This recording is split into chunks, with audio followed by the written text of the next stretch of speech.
Today, there is an assumption we often make about the presence of God. We assume that if you are in the room when a miracle happens, you are safe. We assume that physical proximity to holiness automatically produces a holy heart. It makes sense. If you stand close enough to a fire, you get warm. If you stand close enough to the light, you can see. But in the biblical world, proximity is not a guarantee of transformation.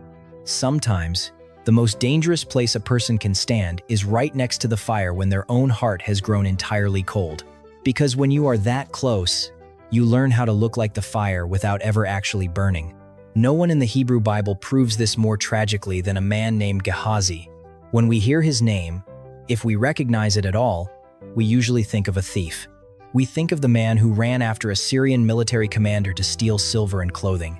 We think of the man who was ultimately cursed with a terrifying disease. And all of that is true. But to understand Gehazi, you have to understand who he was supposed to be. Gehazi was not just an errand boy. He was the servant of Elisha. In the historical context of the Old Testament, the servant of a prophet was not a housekeeper. The servant was the apprentice. The servant was the successor. When Moses led Israel, his servant was Joshua, and Joshua eventually took his place. When Elijah was the voice of God to the nation, his servant was Elisha, and Elisha eventually took his mantle. Now, Elisha is the preeminent prophet of Israel. He holds a double portion of Elijah's spirit. Kings fear him, armies are blinded by his prayers, and the man standing right beside him, the man carrying his bags, organizing his schedule, and watching his every move, is Gehazi. By all biblical precedent, Gehazi is next in line. He is the heir apparent to the prophetic ministry. Think about what this man saw. He was in the room when a desperate widow received multiplying oil. He tasted the poisoned stew that was miraculously healed. He watched iron float on water. He heard the voice of God spoken into the darkest moments of Israel's history. He knew the religious vocabulary. He understood the mechanics of ministry. He knew how to arrange the crowds and manage the prophet's time. He was entirely immersed in the miraculous. But here is the terrifying truth that his life reveals. You can know the mechanics of the miraculous, you can hold the tools of ministry, you can know all the right religious words, and still completely miss the heart of God. Gehazi spent years standing in the presence of overwhelming grace, but internally, his mind was entirely transactional. He looked at the prophetic ministry and did not see the mercy of God. He saw leverage. He saw access. He saw a system that could be used for personal gain. We often view Gehazi's story as a sudden, dramatic failure. We read the story of the stolen silver and think he just made one impulsive, terrible mistake. But spiritual decay is rarely sudden. It is almost always a slow leak, a quiet drifting, a gradual hardening of the heart that happens while a person is still going through all the right religious motions. Gehazi did not wake up one morning and decide to sell out the grace of God for 2 talents of silver. His heart was exposed in small, subtle ways long before he ever chased down a Syrian chariot. To understand how a man who was destined to be a prophet ended up in exile, we have to go back. We have to look at the very first time his true character bleeds through the text. And it does not happen with money. It happens with a grieving mother. To see it, we have to turn to 2 Kings chapter 4, to a quiet house in a town called Shunammite. And it is here we realize that Gehazi had already started to treat people not as a mission, but as an interruption. The story begins in a town called Shunammite. 2 Kings chapter 4 introduces us to a prominent woman who had shown incredible hospitality to Elisha. Whenever the prophet passed through her town, she provided him with food and eventually built a small room on her roof so he would have a place to stay. Because of her kindness, Elisha prophesied that she would have a son, and she did. But years later, when the boy is old enough to go out to the reapers in the field, tragedy strikes. He complains of a sudden, blinding pain in his head. He is carried back to his mother, and he dies, sitting on her lap at noon. The woman does not panic. She does not even tell her husband that the boy is dead. She carries her son up to the prophet's room, lays him on the bed, shuts the door, saddles a donkey, and rides furiously toward Mount Carmel to find Elisha. This is where Gehazi steps into the frame. From a distance, Elisha sees the woman approaching. He knows something is wrong. He turns to his servant and says, "Run to meet her and ask her, 'Is it well with you? Is it well with your husband?'" Is it well with the child? Gehazi runs out to intercept her. But the woman will not waste time talking to the servant. She brushes past him. She pushes past the gatekeeper because she needs the prophet. When she finally reaches Elisha on the mountain, she collapses and grabs hold of his feet. In the ancient Near East, this was a posture of absolute desperation. It was a chaotic, emotionally raw display of grief. And it is in this moment that Gehazi's true character is quietly exposed. The text says, "And Gehazi came near to push her away." Notice what is happening here. Gehazi does not see a grieving mother. He sees a breach of protocol. He does not see a woman whose world has just collapsed. He sees an unauthorized interruption. He steps in to act as the religious bouncer. He is protecting the prophet's dignity. He is protecting the schedule. He is maintaining order. But in doing so, he reveals that his heart is completely detached from the very work God is doing. Gehazi views his position as proximity to power, not proximity to pain. He has learned how to manage the crowds, how to run the errands, and how to maintain the boundaries of the ministry. But he has not learned the compassion of the God they represent. You can be around the things of God so much that you stop feeling them. You can treat the holy as routine. You can look at broken people and see nothing but an inconvenience. Elisha immediately stops him. He says, "Leave her alone, for she is in bitter distress, and the Lord has hidden it from me." Elisha listens to the woman. He realizes the boy is dead. He knows he has to act quickly. And so, he gives Gehazi an instruction. He hands Gehazi his own personal staff and tells him to run ahead, not stopping to greet anyone on the road, and to lay the staff on the face of the child. This is the moment Gehazi has been waiting for. He is finally being trusted with the tools of the prophet. He is being sent to perform a miracle. He takes the staff and runs toward Shunammite. But what happens next is even more revealing. Because Elisha gives Gehazi a task that should have resulted in a miracle, instead, it results in terrifying silence. Gehazi runs ahead of Elisha and the Shunammite woman. In his hand, he carries the prophet's staff. In the biblical imagination, a staff is not just a piece of wood. It is a symbol of delegated authority. Moses stretched his staff over the Red Sea to divide the waters. Aaron's staff budded to prove his priesthood. Now, Gehazi holds the staff of Elisha. For a man who views ministry as a system of leverage and status, this must have felt like the ultimate promotion. He is no longer just the gatekeeper. He is the one bringing the miracle. 2 Kings chapter 4 tells us exactly what he does. He arrives at the house in Shunammite. He walks up the stairs to the prophet's room. He stands over the lifeless body of the young boy, and he follows the instructions. He lays the staff on the face of the child. He expects the boy to breathe. He expects the eyes to open. He expects the transaction to work. But the text gives us a haunting description of what happens next. Verse 31 says simply, "There was no sound or sign of life. Nothing happens.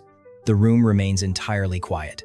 Gehazi has to turn around, walk back down the stairs, leave the house, and travel back along the road to meet Elisha. When he finds the prophet, his report is entirely clinical. He says, "The child has not awakened." There is no heartbreak in his voice.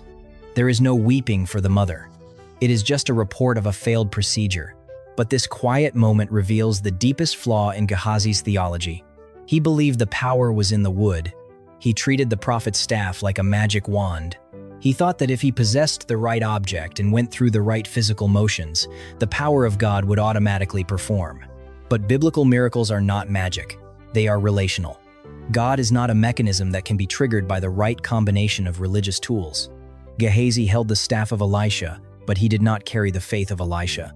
He had the vocabulary, he had the position, and he had the physical symbol of authority, but his own heart was completely hollow. He was attempting to do the work of God without actually knowing the God of the work. And the silence in that room was the terrifying proof that you cannot fake spiritual weight. When Elisha finally arrives at the house, notice the contrast. Elisha does not just use an object. He goes into the room, shuts the door, and the text says, "He prayed to the Lord." Then he lays his own body over the body of the child. He gets entirely involved in the pain and the mess of the situation. He brings his own life into contact with the death in the room. Elisha operates out of deep relational dependence on God. Gehazi operated out of cold, mechanical transaction, and the transaction failed. Gehazi should have learned a terrifying lesson in that quiet room in Shunem. He should have realized that God cannot be manipulated. He should have realized that proximity to a prophet does not give you power over life and death. He should have fallen to his knees and recognized how spiritually empty he truly was. But Gehazi does not change. The lesson does not take root. Instead, just one chapter later, a wealthy man from a foreign country arrives in Israel. He brings chariots, horses, and a massive fortune. And Gehazi is about to make the exact same mistake. Only this time, he is not just holding a piece of wood. This time, he is looking at silver, and it will cost him absolutely everything. 2 Kings chapter 5 introduces one of the most famous stories in the Hebrew Bible, the healing of Naaman. Naaman is the commander of the Syrian army. He is powerful, respected, and victorious. He is a man accustomed to getting exactly what he wants. But he has a severe skin disease. He has leprosy. When he hears a rumor about a prophet in Israel who can heal, Naaman immediately prepares to travel. But he does not travel lightly. He brings with him 10 talents of silver, 6,000 shekels of gold, and 10 changes of festal clothing. In the ancient world, this is not just a polite gift. It is an astronomical fortune. In modern terms, Naaman arrives carrying millions of dollars in raw wealth. He brings this fortune because his understanding of the divine is entirely transactional. In his worldview, healing is a product. The prophet is the vendor, and the gods of the ancient Near East always require payment. When Naaman finally arrives at Elisha's house, his pride is immediately shattered. Elisha does not even come out to greet him. The prophet simply sends a messenger with an instruction. Go and wash in the Jordan River 7 times. Naaman is furious. He expects a grand religious performance. But eventually, his servants convince him to obey. He goes down to the muddy Jordan, dips himself 7 times, and the text says his flesh is restored like the flesh of a little child. Overwhelmed, the great Syrian commander travels all the way back to Elisha's house. He stands before the prophet and makes a stunning confession. He says, "Now I know that there is no God in all the earth but in Israel." Then, he does exactly what his culture has trained him to do. He offers the payment. He says, "Please accept a present from your servant." This is a pivotal moment in the biblical narrative. According to every cultural expectation of the time, Elisha should take the money. It is standard practice. It is culturally expected. But Elisha gives a definitive answer. He says, "As the Lord lives, before whom I stand, I will receive nothing." Naaman urges him. He practically begs Elisha to take the wealth, but Elisha absolutely refuses. Why does he reject it?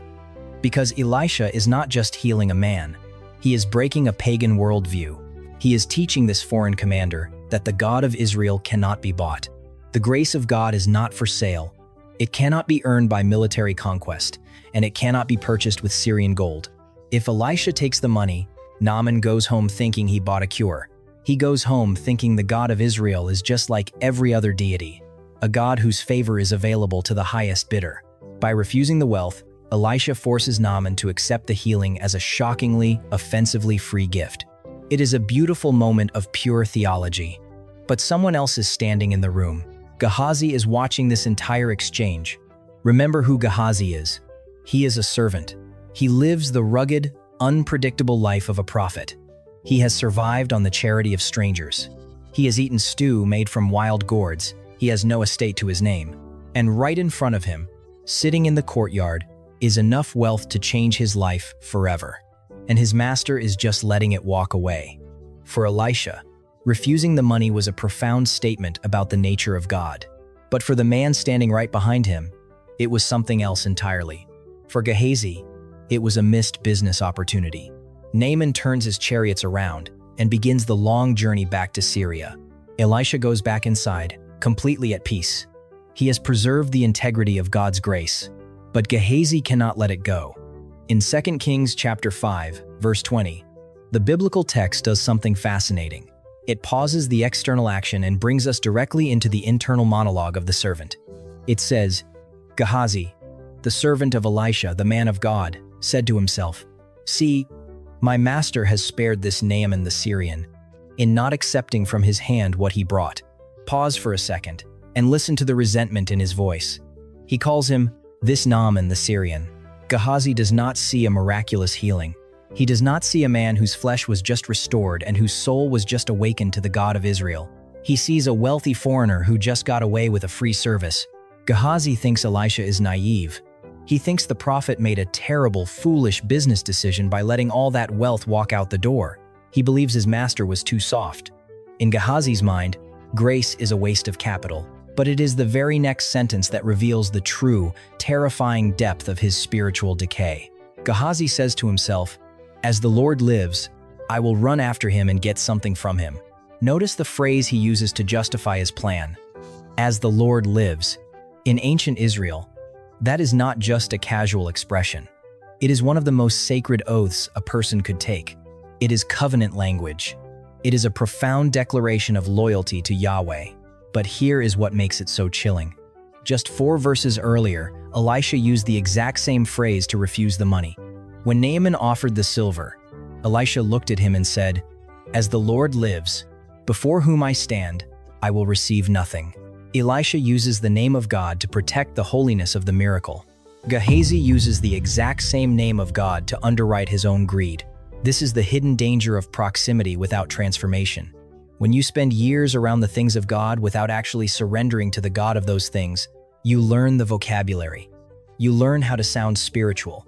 You learn how to dress your darkest ambitions in holy words. Gehazi knows how to speak like a prophet.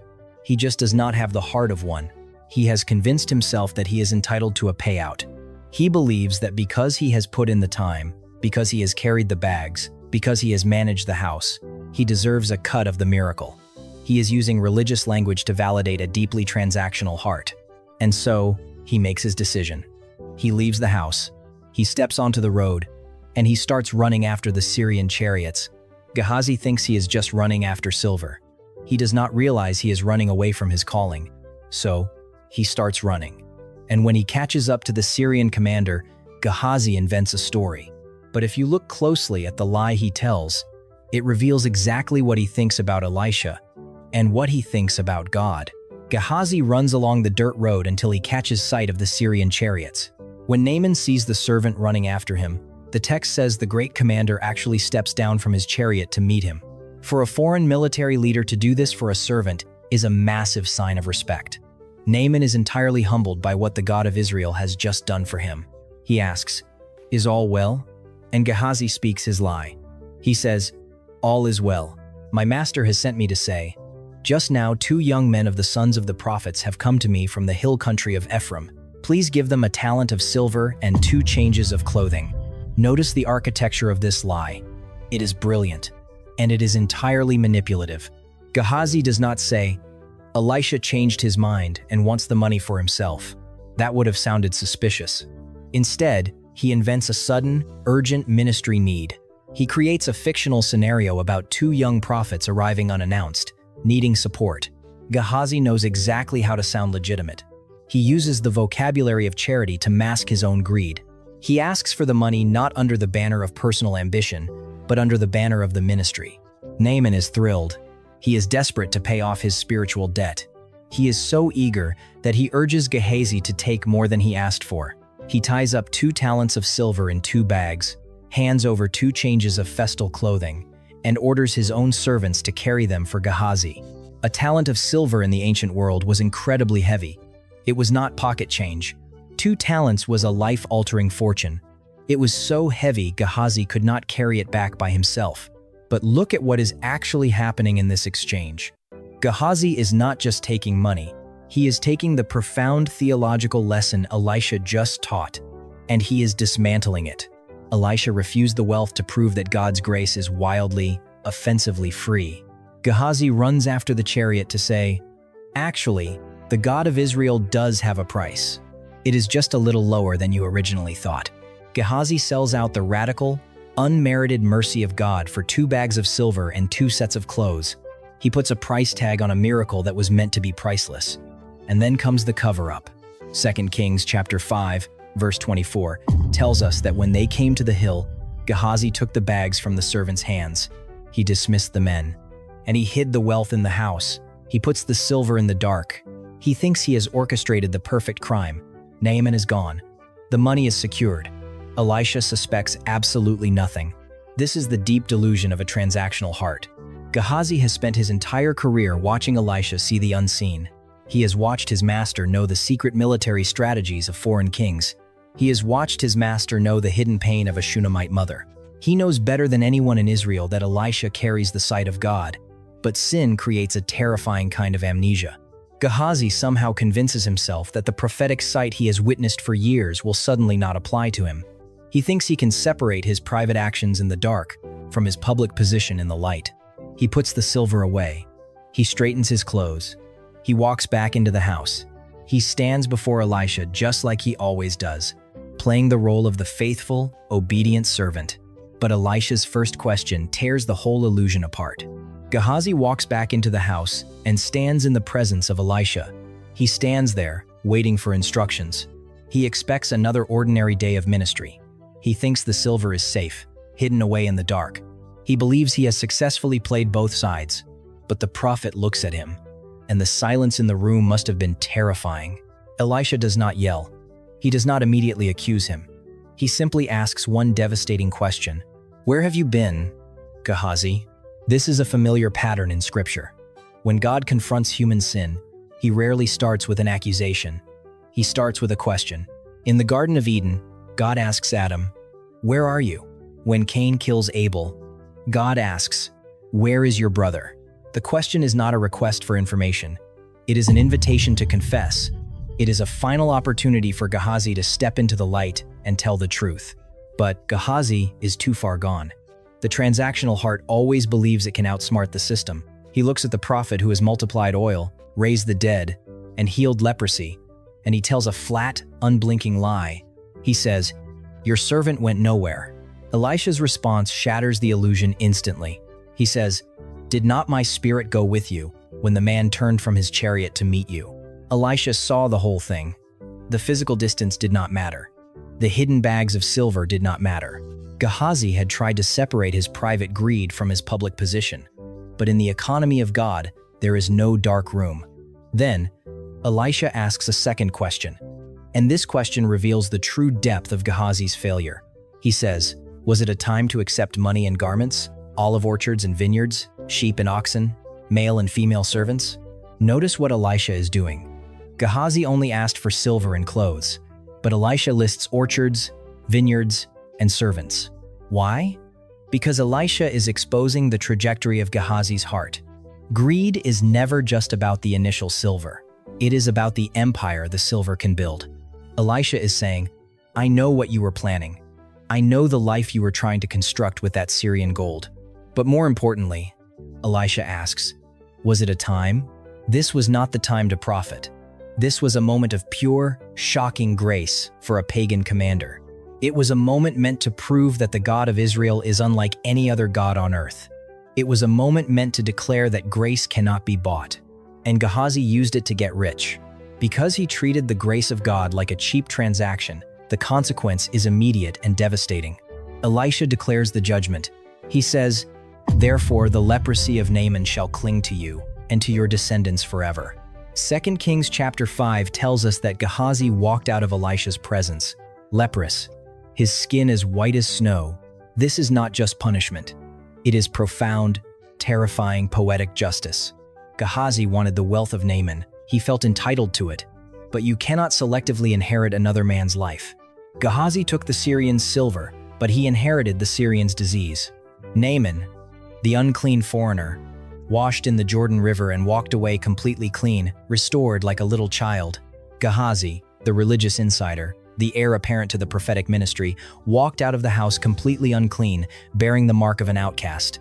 By treating God like a pagan deity who could be bought, Gehazi became the outsider.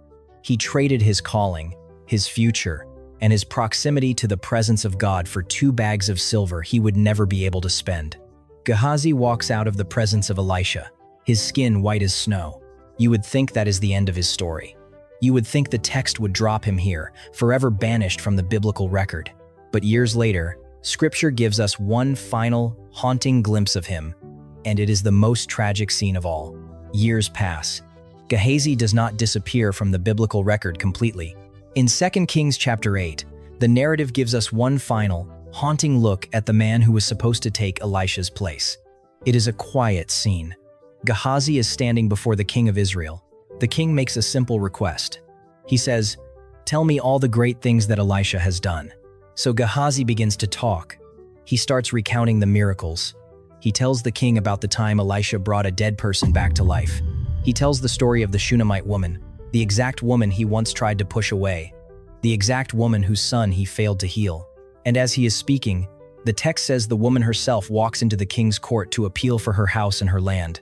Gehazi points to her and says, "My lord, O king, here is the woman, and here is her son whom Elisha restored to life." On the surface, it looks like a nice historical coincidence. The king gets his story verified. The woman gets her land restored. But step back and look at the deep, lingering tragedy of this moment. Look at who Gehazi has become. He was supposed to be the next prophet of Israel. When Moses finished his work, Joshua stepped forward. When Elijah was taken up in the whirlwind, Elisha put on the mantle. Gehazi was next in line. He was the man who once held the staff of authority. He was the one who was meant to carry the fire into the next generation. But now, he is reduced to a historian of his master's life. He is a man who can only talk about the miracles of the past. He is recounting a history of power that he is no longer allowed to participate in. He is left with nothing but stories about a God he used to stand near. This is the ultimate, terrifying consequence of a transactional faith. When you treat the grace of God like a business, when you use the vocabulary of heaven to build an empire on earth, you might actually get what you are after. You might get the silver. You might get the clothes. You might even successfully hide them in the dark for a little while, but you lose the presence. You end up standing on the outside, entirely separated from the forward movement of God. You end up telling stories about the fire you used to stand next to, while your own soul is completely cold. Elisha refused the wealth of Syria because he understood that knowing God was infinitely better than profiting from him. He understood that grace is only powerful when it remains a gift. Gehazi took the wealth, and he ended up spiritually bankrupt. His story is one of the most sobering warnings in all of Scripture. It is a warning directed specifically at religious insiders.